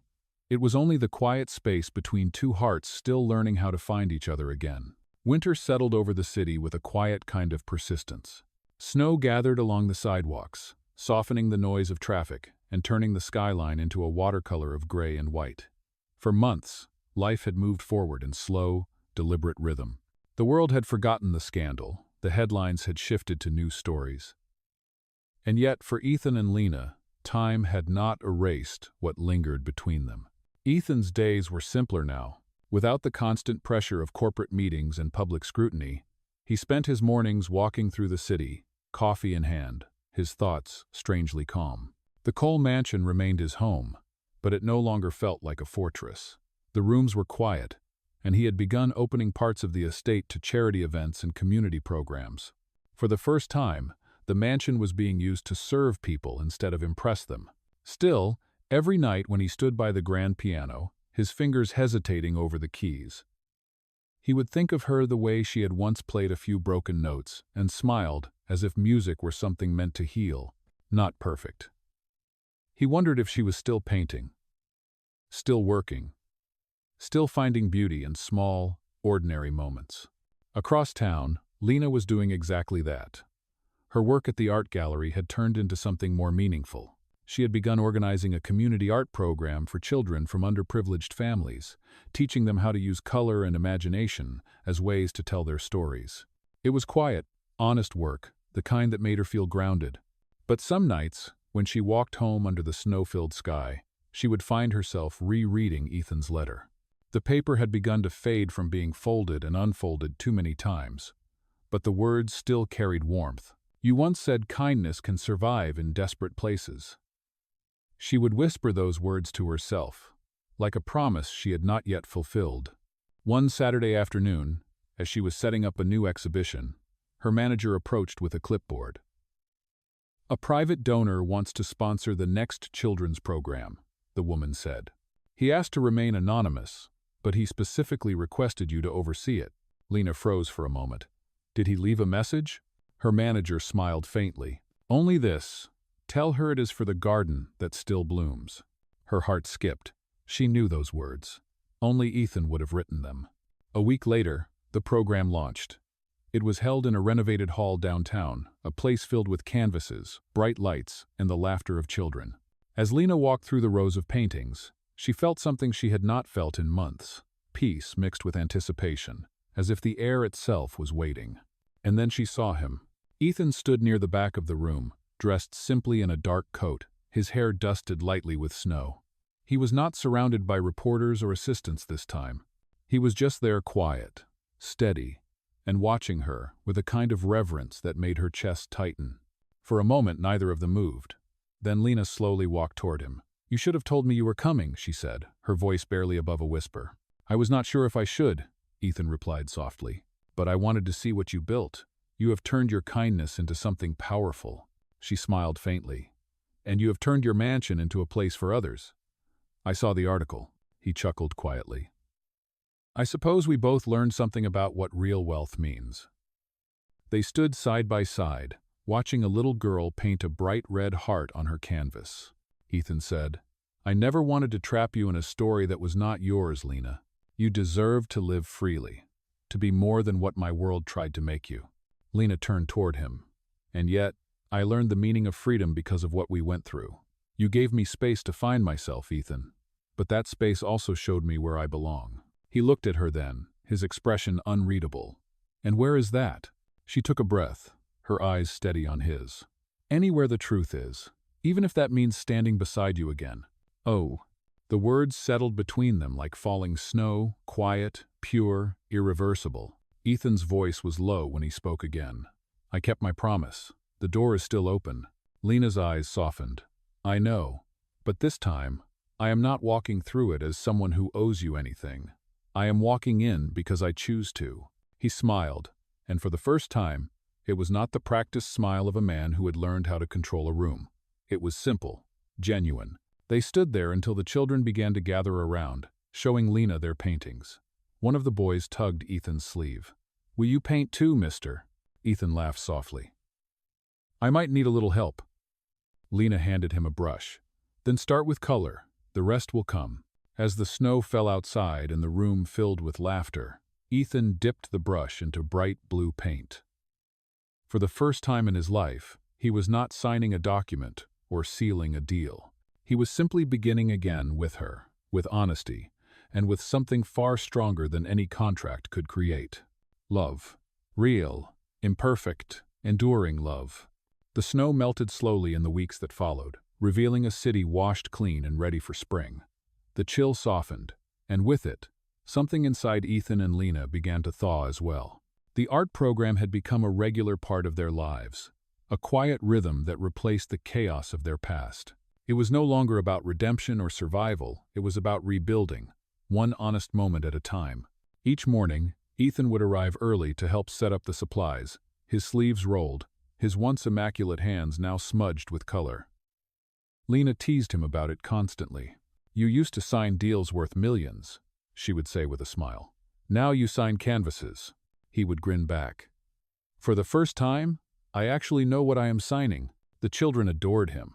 They called him Mr. E. and would drag him from table to table to admire their drawings. The sight of him crouched beside them, patient and kind, would have been unimaginable a year ago. But to Lena, it was proof of how deeply a person could change, not through loss, but through love that demanded honesty. Outside the gallery, the city had also changed its tune.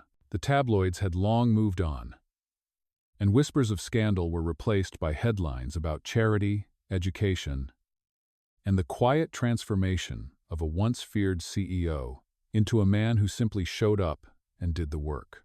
Still, not everything was easy. There were moments when Ethan would retreat into silence, staring at old photographs or pausing mid-sentence when he spoke about his late father. The scars of his family's expectations were deep, but Lena never tried to fix them. She only stayed near him, quietly steady, the way sunlight stays beside shadow. One evening, after the last of the children had gone home, Ethan and Lena sat alone in the studio, surrounded by half-dried paintings and the faint scent of turpentine. The light outside was fading to gold. Ethan leaned back against the wall, his voice soft. "You know, I used to think legacy was about building something that would last forever. A company, a name, a fortune. But now I think it is about moments like this, when something good outlives your mistakes." Lena smiled. "Then maybe your legacy is already growing." He looked at her then, his expression thoughtful. "You could have stayed away. You had every reason to." "I did stay away," she said quietly. "But sometimes, distance only teaches you what you were running from. I thought leaving would give you peace. But peace is not found in absence. It is found in truth." He nodded slowly. "And truth brought you back." "Yes," she said, "because I realized I never wanted to be part of your world. I wanted to help you build a new one." Ethan's eyes softened. "You already have." For a while, neither spoke. The hum of the city beyond the windows filled the silence, and the last of the sunlight fell across their faces. Finally, Ethan reached into his coat pocket and pulled out a small envelope. "There is something I want to show you," he said. Inside was a folded document, but not a contract. It was a foundation charter, one written in both of their names. "The Cole Rivers Art and Healing Foundation," Lena read aloud, her breath catching. "You named it after both of us." "It is not just mine anymore," Ethan said. "The children's program, the hospital art therapy wing, everything we started together, it will all grow under this. No board, no shareholders, just purpose." Lena looked at him, speechless. "Ethan, it is everything we talked about." He smiled faintly. "You once told me that kindness is the highest form of courage. I want to live by that now. And I want you beside me when we do." Her heart trembled, the weight of his words settling in her chest like something fragile and real. "Are you asking me to stay?" He stepped closer, his voice low but certain. "No, I am asking you to choose." Lena held his gaze, her eyes bright with unspoken emotion. "Then I choose us, not for what we were, but for what we are becoming." Ethan reached out, his hand brushing a streak of blue paint from her cheek. "You still have a terrible habit of getting paint everywhere," he murmured. She laughed softly. "You still have a habit of fixing things that are not broken." He smiled, and for a long, quiet moment, they simply stood there in the fading light, two people who had walked through storms, now finding warmth in something simple, something lasting. Outside, spring rain began to fall, tapping gently against the glass. The children's paintings swayed slightly in the breeze from the open door, hearts, flowers, and a few clumsy but colorful attempts at the word hope. Lena turned toward Ethan, her voice soft. "Do you think we deserve this?" He looked at her, eyes full of conviction. "We do not have to deserve it, Lena. We just have to live it." "Ah." And as the light dimmed around them, she leaned into him, her head resting against his shoulder.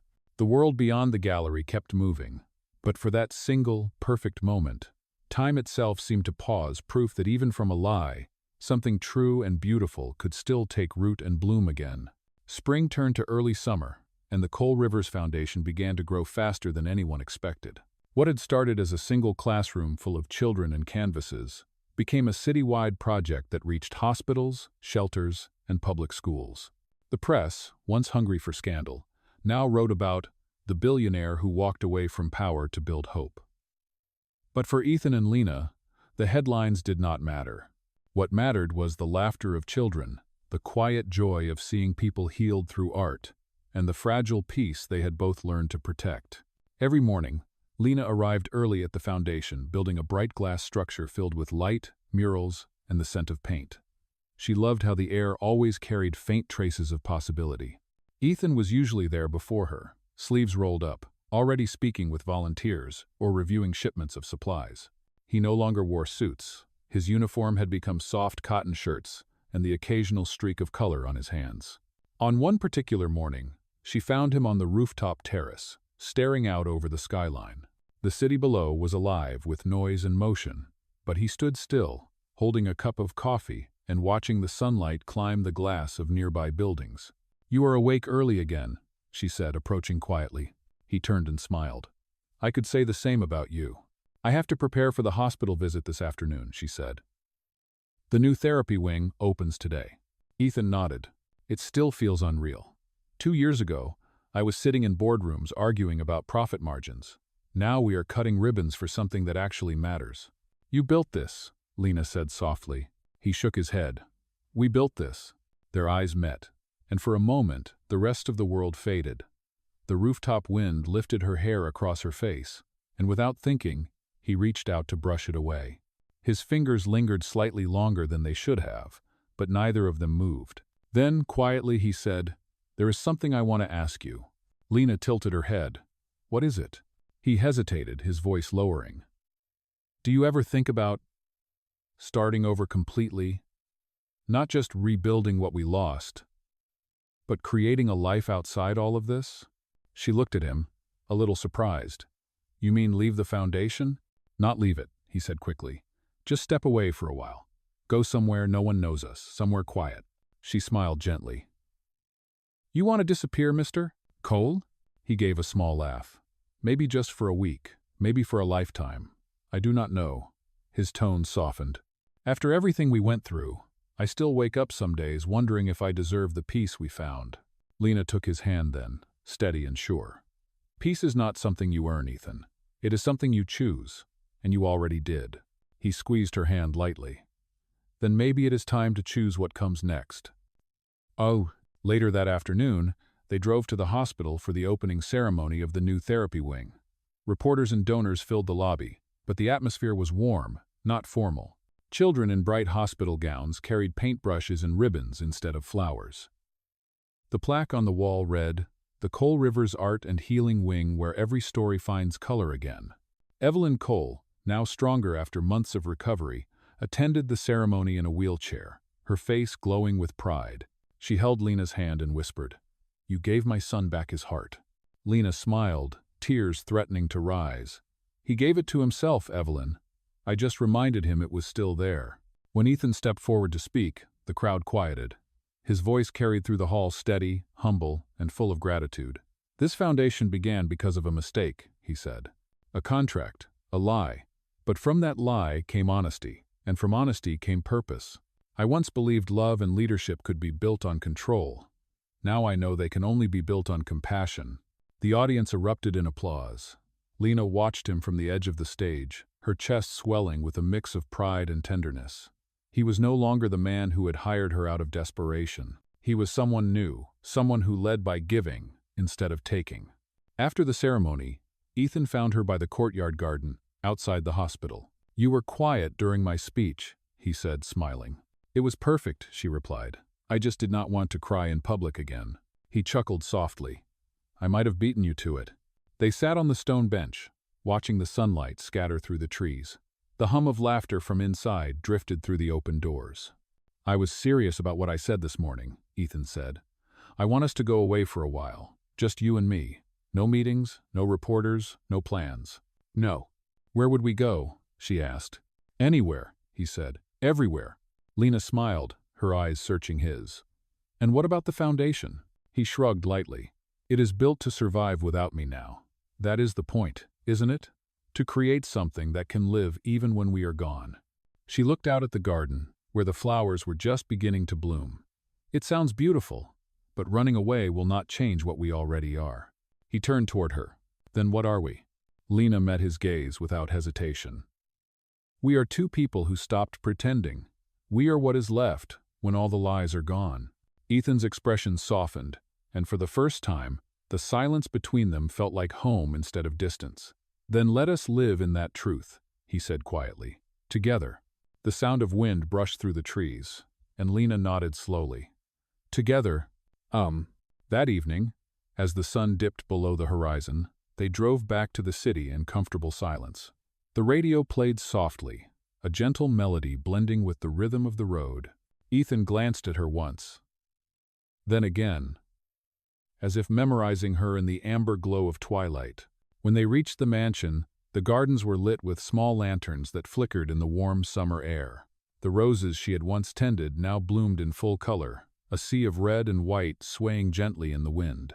Lena stepped out of the car and turned to him. "You kept the garden alive."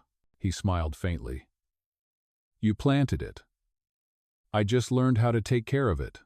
She looked around, the scent of roses filling the air, and for the first time, the mansion no longer felt like a place of pretense. It felt like home. Ethan reached into his pocket and pulled out a small box. "Lena," he said softly, "I once gave you a contract because I did not know how to offer love. Now I have something else." She opened the box and saw a ring. Simple, elegant, silver with a single stone that caught the moonlight. "This time," he said, "no conditions, no deadlines, just us." Tears welled in her eyes as she whispered, "Yes." And under the glowing lanterns, surrounded by the garden that had once witnessed a lie, Ethan Cole and Lena Rivers finally sealed a truth, one not written on paper, but in every heartbeat, every act of courage, and every choice to love without fear. For the first time, their story did not feel like redemption. It felt like forever. The morning light streamed softly through the tall windows of the Cole mansion, casting golden reflections across the white marble floors. The air was filled with the faint scent of roses drifting in from the garden, the same garden that had once witnessed their beginning a lie dressed as love, now reborn into something real. Lena stood on the terrace, her hands wrapped around a cup of tea, watching the breeze ripple through the roses she had planted months ago. The sun was warm but gentle, the kind of warmth that comes not from fire, but from peace. Behind her, she could hear the faint shuffle of papers and Ethan's voice as he spoke quietly on the phone, finalizing the foundation's next project.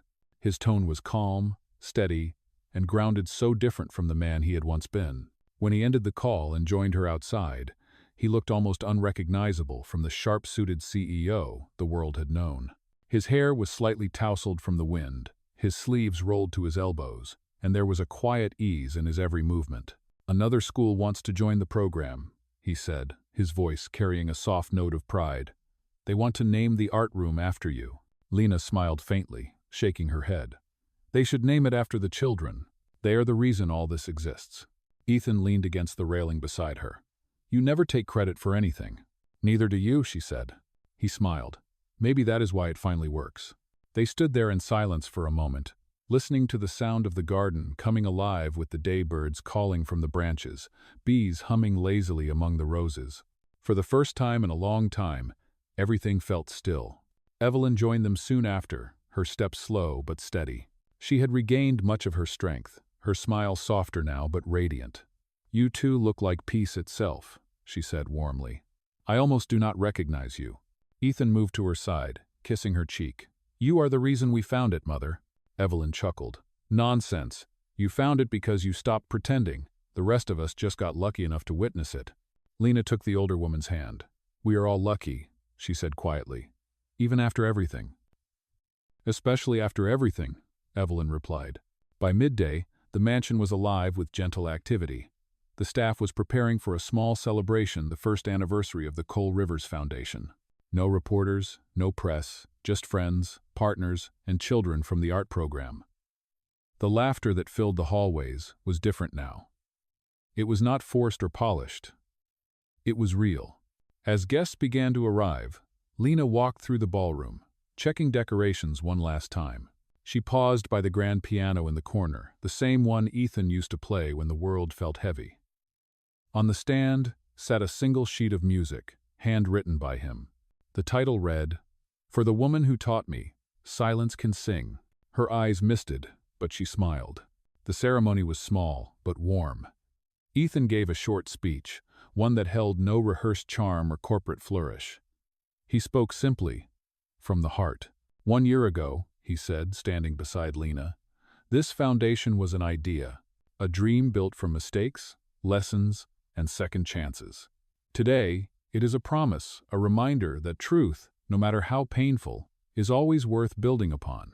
Every child who paints in these halls, every person who finds healing through art, carries that truth forward. And none of it would exist without the woman who believed that kindness could outlast chaos. Lena's throat tightened as she looked at him. The applause that followed was gentle but full, the kind that carried more meaning than noise. After the ceremony, the children filled the courtyard, painting freely on long rolls of canvas stretched between the trees. Some drew flowers, others houses, and a few painted the faces of people smiling beneath endless skies.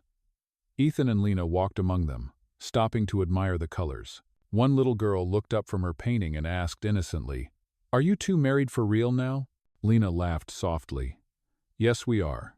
The girl smiled, dipping her brush into bright yellow paint. "Good, because happy endings make better stories." Ethan chuckled. "That they do." When the sun began to set, the guests gradually left, the laughter fading into evening calm. The lanterns in the garden flickered on, bathing the roses in a golden glow. Lena and Ethan remained outside, sitting together on the stone bench beneath the old oak tree. "It feels different this time," Lena said quietly. "What does?" he asked. "Everything," she replied. "The peace, the love, the way I am not afraid anymore." Ethan reached for her hand. "You taught me that fear and love cannot live in the same place. One always pushes the other out." She smiled softly.